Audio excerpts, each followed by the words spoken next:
Chapitre 5. Si seulement j'avais su que le fait de savoir s'excuser est une force.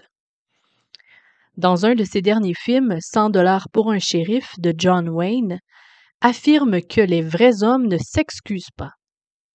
Mon père, en tant que fan de cet acteur, ajoutait foi à ses paroles et suivait son exemple. C'était un homme bon. Il n'était ni grossier, ni agressif, ni colérique. Mais de temps en temps, il perdait son sang-froid et parlait durement à ma mère, ainsi qu'à ma sœur et moi parfois. Je ne me souviens pas de l'avoir entendu demander pardon une seule fois au cours de ses 86 années de vie. Pour ma part, j'ai simplement suivi ses traces, et c'est ainsi que John Wayne a eu un nouvel adepte.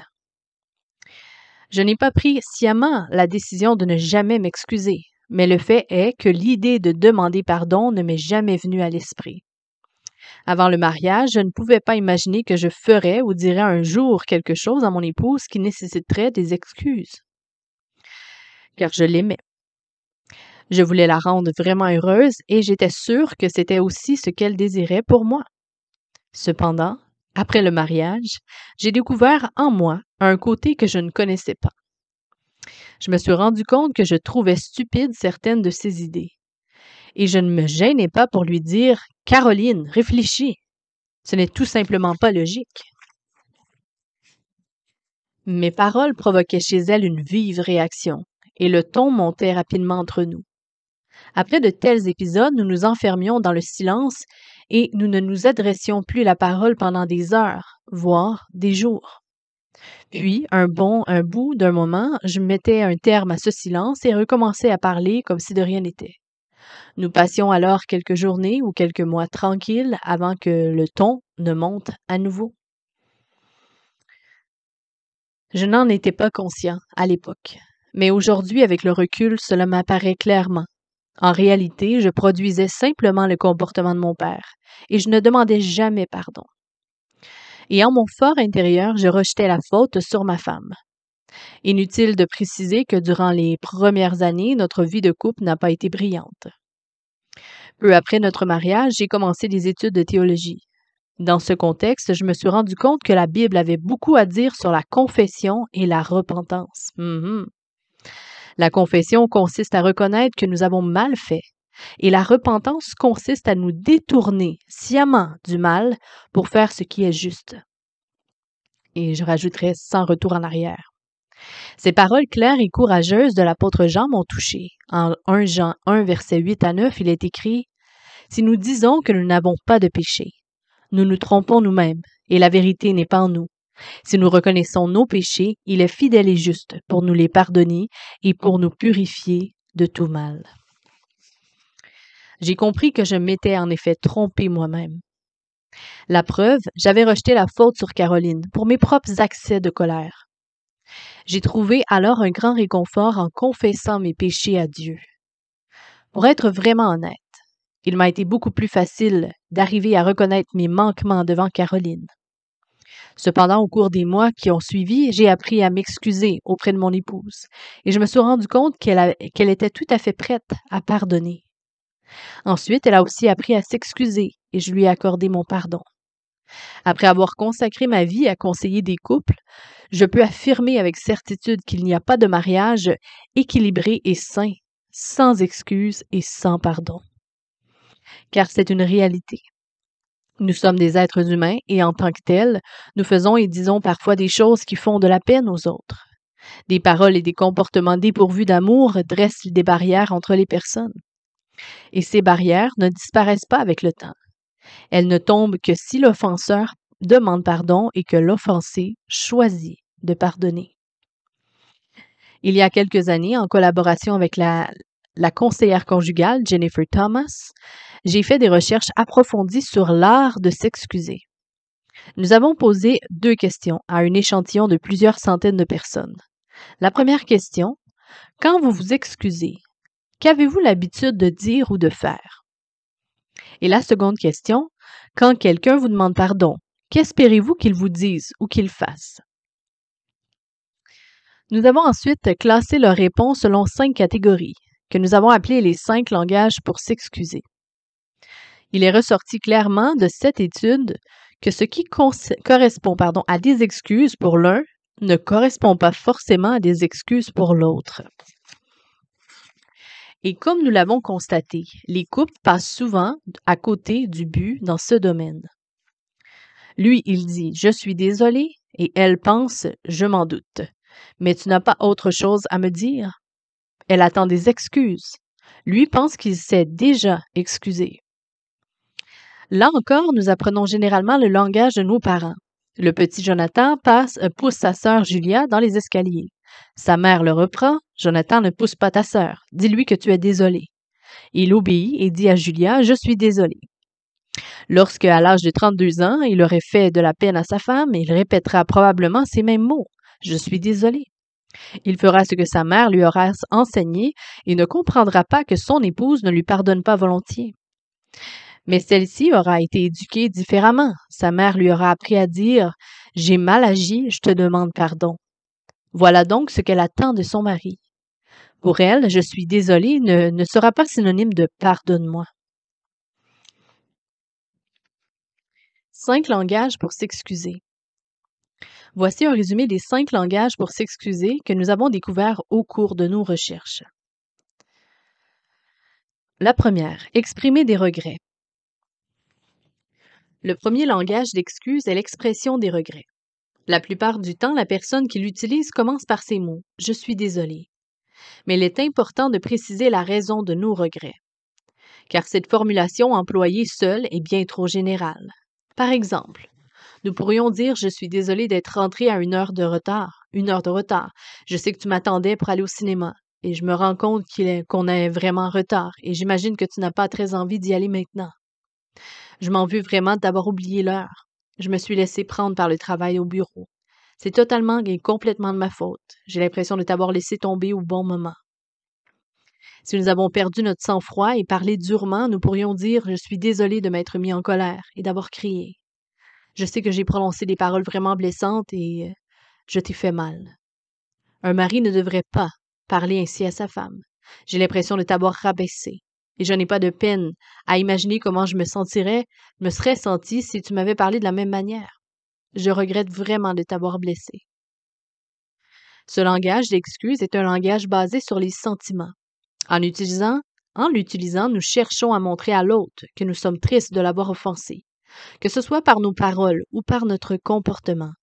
Si c'est là son langage, il ou elle veut savoir si nous comprenons à quel point notre attitude l'a fait souffrir. Et tout autre langage que nous pourrons employer lui paraîtra vide de sens. Langage numéro 2. Reconnaître notre responsabilité. Ce langage d'excuse commence par des mots « j'ai eu tort ». Puis il explique en quoi a consisté le tort. Par exemple, « J'ai eu tort de ne pas m'organiser pour pouvoir rentrer plus tôt. Je savais qu'on avait prévu de sortir ce soir, mais je n'ai pas bien réfléchi à l'heure à laquelle il m'aurait fallu être à la maison pour qu'on puisse partir à temps. C'est de ma faute. Je suis le seul responsable. » La personne qui a parlé durement pourrait s'excuser ainsi. « Je n'aurais pas dû te parler comme ça, et je n'aurais pas dû élever la voix et être dur avec toi. Je n'étais pas dans l'amour. Je n'aurais pas dû me mettre en colère. Tu n'y es pour rien. Je reconnais ma responsabilité et je sais que j'ai mal agi. » La personne dont la reconnaissance de responsabilité est le langage d'excuse fondamental attend que nous admettions avoir mal agi. Pour elle, le fait de dire « je suis désolé » n'équivaudra jamais à une réelle demande de pardon. Ce qui lui importe, c'est que nous acceptions de porter la responsabilité pour ce que nous avons fait ou dit et que nous reconnaissons nos torts. Langage numéro 3. Réparer. Ce langage d'excuse cherche à arranger les choses. Par exemple, un mari qui a oublié la date d'anniversaire de mariage de son couple dit à sa femme « Je sais que j'ai tout raté. Je ne peux pas croire que j'ai réussi à oublier notre anniversaire de mariage. Quel mari suis-je? Je sais que je ne peux pas revenir en arrière, mais j'aimerais avoir la possibilité de me rattraper. Je veux que tu y réfléchisses et que tu me dises ce que je pourrais faire pour réparer cet oubli. On pourrait aller quelque part ou faire quelque chose ensemble. Tu mérites le meilleur et je veux te le donner. » Si c'est là le langage d'excuse principal de son épouse, elle sera touchée et aura très certainement une idée de ce qu'il peut faire pour réparer le tort commis. En réalité, la personne sensible à ce langage se pose une question essentielle. Notre comportement lui paraît tellement indifférent qu'elle se demande comment nous avons pu faire une chose pareille, si vraiment nous l'aimons encore. Ainsi, la réparation attendue pourrait être en relation avec son langage d'amour. Si celui-ci est le contact physique, elle dira peut-être simplement peux-tu me prendre dans tes bras? Si son langage est celui des cadeaux, elle nous demandera de lui offrir quelque chose qui lui fait envie, ce qui, pour elle, exprimera réellement notre amour. Si son langage est celui des services rendus, elle dira peut-être ce qui me fait vraiment le plus plaisir si tu veux réparer ton oubli, c'est que tu ranges le garage. Si elle est sensible aux mots de qualité, elle nous demandera, les moments pardon, de qualité, elle nous demandera peut-être de l'amener en week-end. Enfin, si son langage est celui des paroles valorisantes, elle nous demandera de lui dire que nous l'aimons. Elle dira peut-être pourrais-tu m'écrire une lettre d'amour et me dire pourquoi tu m'aimes. Pour ce genre de personnes, les paroles parlent plus fort que les actes. Numéro 4. Exprimer un réel désir de changement. Ce langage d'excuses implique l'élaboration d'un plan visant à empêcher le mauvais comportement de se reproduire. Un mari qui s'était à nouveau mis en colère a dit à sa femme je n'aime pas agir comme ça, ce n'est pas bien, et je sais que c'est déjà arrivé la semaine dernière, il faut que ça cesse. Tu mérites mieux. Pourrais-tu m'aider à trouver un moyen pour que ça ne recommence pas? Son désir de changement montrait à sa femme que sa demande de pardon était sincère. Finalement, ce couple a décidé que lorsqu'il sentirait la colère monter, il lui dirait Chérie, il faut que j'aille faire un tour. Je serai bientôt de retour. Et ce plan a bien fonctionné. Il partait prendre l'air et se calmait. Puis, lorsqu'il rentrait, 30 minutes plus tard, il disait à son épouse Je t'aime si fort et je suis reconnaissant pour ce moment de promenade. Je ne veux plus jamais me mettre en colère contre toi et merci beaucoup de m'aider à vaincre ce problème. Pour certaines personnes, des excuses qui ne comportent pas un désir de changer d'attitude ne sont pas réellement des excuses. Quoi que nous puissions dire d'autres, elles douteront de notre sincérité. Pour elles, si nous nous excusons réellement, nous chercherons à changer. Numéro 5. Demander pardon. Peux-tu me pardonner? Ces mots sont comme une douce musique pour la personne dont le langage d'excuse fondamental est la demande de pardon. Selon sa compréhension des choses, ils sont une preuve de notre sincérité. Car pour elle, s'excuser, c'est demander pardon. Nous lui avons fait mal et elle veut savoir si nous voulons la réconciliation, si nous sommes prêts à faire tomber la barrière que notre comportement a placée entre elle et nous. Notre demande la touche. Comme nous l'avons constaté au cours de nos recherches, les couples qui apprennent à s'excuser d'une manière qui parle au cœur de l'autre facilitent grandement le processus de pardon. Généralement, la personne à qui nous avons fait de la peine veut savoir si nous sommes réellement sincères. Cependant, elle juge de notre sincérité sur la base de son langage d'excuse. Nous devons donc chercher à apprendre le langage qu'elle comprend le mieux. Karl apprend à dire « je suis désolé ». Apprendre à s'excuser n'est pas forcément facile. Certains d'entre vous se reconnaîtront peut-être dans l'histoire suivante, tirée de notre livre Les langages de la réconciliation.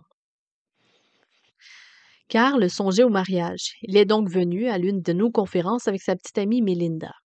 Après qu'ils eurent tous les deux rempli un questionnaire sur les excuses, celle-ci lui dit que les paroles qu'elle souhaiterait le plus entendre étaient « Je suis désolée ». Et plus tard, au cours de ce séminaire, Karl s'est approché de moi. « Pour être honnête, m'a-t-il dit, je ne sais pas si j'ai déjà prononcé ces paroles. Je trouve que c'est un truc de fille. On m'a toujours dit qu'un vrai homme ne s'excuse pas. Je suppose que c'est plutôt macho. Je ne suis pas sûre d'être capable de dire cette phrase. D'ailleurs, ça a l'air d'ennuyer Melinda. On n'aurait peut-être pas dû remplir le questionnaire, conclut-il en plaisantant. C'est peut-être une très bonne chose, au contraire, ai-je répondu en riant. Permettez-moi de vous poser une question. Avez-vous déjà fait dans votre vie quelque chose que vous aviez vraiment regretté? Si oui, vous êtes-vous dit ensuite « j'aimerais n'avoir jamais mal agi de la sorte ». Il hocha de la tête et dit « oui, je me suis saoulé la nuit qui a précédé l'enterrement de ma mère. Le lendemain matin, j'avais une gueule de bois terrible. Je ne me souviens pas vraiment de la cérémonie. » Comment vous êtes-vous senti après? Lui ai-je demandé. Très mal. J'ai vraiment eu le sentiment d'avoir déshonoré ma mère. Sa mort m'avait durement éprouvé. Nous avions toujours été proches et je pouvais discuter avec elle. Et je pense que j'essayais seulement de noyer mon chagrin, mais là, c'était trop. Je sais qu'elle aurait été attristée. Elle me parlait souvent des méfaits de l'alcool. Supposons un instant que votre mère vous ait vu et que votre conduite l'ait réellement déçue. Vous auriez maintenant l'occasion de lui parler. Que lui diriez-vous? Les yeux de Karl se voilèrent de larmes, puis il dit: Je lui dirais que je suis vraiment désolée de l'avoir déçu, et je sais que ça n'était pas le moment de boire. J'aimerais pouvoir remonter le temps et revivre cette soirée, et je ne serais pas allée dans ce bar. J'ai entouré de mon bras les épaules de Karl et lui ai dit: Savez-vous ce que vous venez de faire? Oui, répondit-il en hochant la tête. Je viens de présenter des excuses. Zut! Je ne voulais pas pleurer, dit-il en essuyant les larmes qui inondaient son visage. Voilà un autre point, dis-je. On vous a enseigné qu'un vrai homme ne pleurait pas, n'est-ce pas? Oui. Vous avez reçu pas mal de fausses informations au fil des ans, Karl, ai-je lancé. Nous ne vivons pas dans un monde peuplé de mannequins en plastique, où la virilité se mesurait à l'absence d'émotion. La vérité, c'est que les vrais hommes pleurent et qu'ils s'excusent. Ils disent même « je suis désolé » quand ils se rendent compte qu'ils ont blessé un être aimé. Vous êtes un vrai homme, Karl. Vous l'avez prouvé aujourd'hui. Ne l'oubliez jamais. Si vous épousez Mélinda, vous ne serez pas un mari parfait et elle ne sera pas une épouse parfaite. Il n'est pas nécessaire d'être parfait pour former un couple heureux, mais il est nécessaire de s'excuser quand on agit d'une manière qui blesse l'autre. Et si la phrase « je suis désolé » correspond au principal langage d'excuse de Mélinda, il faudra que vous appreniez à la prononcer. J'ai compris, dit Karl en souriant. Je suis content que nous ayons assisté à cette conférence. Et moi aussi, ai-je dit tandis qu'il s'éloignait. Un an plus tard, je dirigeais un séminaire dans la même région. Tôt le samedi matin, avant que les premiers participants soient arrivés, j'ai vu entrer Karl et Mélinda. Nous sommes venus de bonne heure dans l'espoir de vous parler, m'a dit le jeune homme. Nous voulions juste vous faire savoir combien votre conférence de l'an dernier a compté pour nous. Cela a marqué un tournant dans notre relation. Nous nous sommes mariés 3 mois après et les choses que nous avons apprises ce jour-là continuent de nous être utiles. Je ne suis pas sûre que nous serions encore mariés, ajouta Mélinda, si nous n'avions pas assisté à la conférence. Je n'imaginais pas que la première année de mariage serait aussi difficile. Dites-moi, est-ce que Karl sait comment il doit s'excuser? Lui ai-je demandé. Oh oui, nous sommes tous les deux très compétents en la matière, répondit-elle en souriant. Et ce jour-là, nous avons appris aussi à parler de langage affectif de l'autre. Ces 2 éléments nous ont aidés à survivre. Ça n'a pas été facile pour moi, dit alors Karl, mais j'ai compris combien il était important d'assumer sa conduite. Quel est votre langage d'amour? Ai-je demandé à Mélinda. Les services rendus, me répondit-elle. Et Karl se spécialise dans ce domaine. Il lave et plie même les serviettes de toilette. Et Karl secoua la tête et dit « Je n'avais jamais imaginé que je ferais ça un jour. Cependant, je dois admettre que faire la lessive est nettement plus facile que dire « je suis désolé ». Mais j'ai appris à pratiquer les deux. Je veux que notre mariage soit une réussite. Mes parents n'ont pas réussi le leur et ceux de Mélinda non plus. Nous voulons vieillir ensemble. Et c'est la raison pour laquelle nous sommes ici aujourd'hui pour un cours complémentaire. Nous espérons apprendre de nouvelles choses. Vous êtes un vrai homme, ai-je dit à Karl, en lui donnant une tape sur le dos. Quand je repense à ma propre vie de couple, je me dis que j'aurais aimé apprendre plus tôt non seulement combien il est important de s'excuser, mais aussi comment on peut s'excuser efficacement. Cela m'aurait épargné des journées de souffrance silencieuse passées à attendre en vain que Caroline oublie mes paroles blessantes. Discutez-en. Numéro 1. Vous est-il arrivé récemment de demander pardon à celui ou celle que vous aimez? Que lui avez-vous dit? Numéro 2. Celui ou celle que vous aimez vous a-t-il, elle ou il, demandé pardon récemment? Ces excuses vous ont-elles semblé sincères? Lui avez-vous pardonné? Pourquoi ou pourquoi pas? Numéro 3. Comment, selon chacun de vous, doit s'exprimer une excuse sincère? Diriez-vous demander pardon pour quelque chose devriez, pardon. Numéro 4, on recommence. Devriez-vous demander pardon pour quelque chose à celui ou à celle que vous aimez? Pourquoi ne le feriez-vous pas aujourd'hui?